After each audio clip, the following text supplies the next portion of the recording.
Assalamualaikum warahmatullahi wabarakatuh. Perkenalkan nama kula Minasari. Ing bawata iki tentang kerja bakti. Dene Minggu tanggal 3 Februari 2019, warga Desa Pendukuhan Kidul Mati Sleman ingkang rancak para priya tumut kerja bakti damel paving konblok.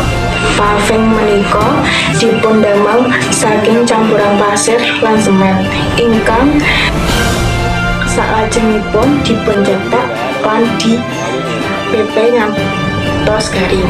RW Pogung Kidul Purwanto melataraken kerja bakti kados makaten inggih ditindakaken saben minggu.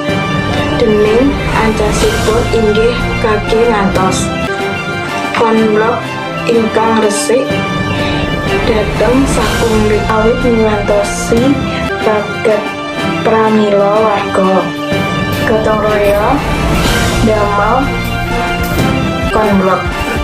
Dening ragatipun dipundhutaken saking iuran warga Pendukuhan Pogung Kidul ingkang saben wulanipun cukup semanten perwata iki matur nuwun.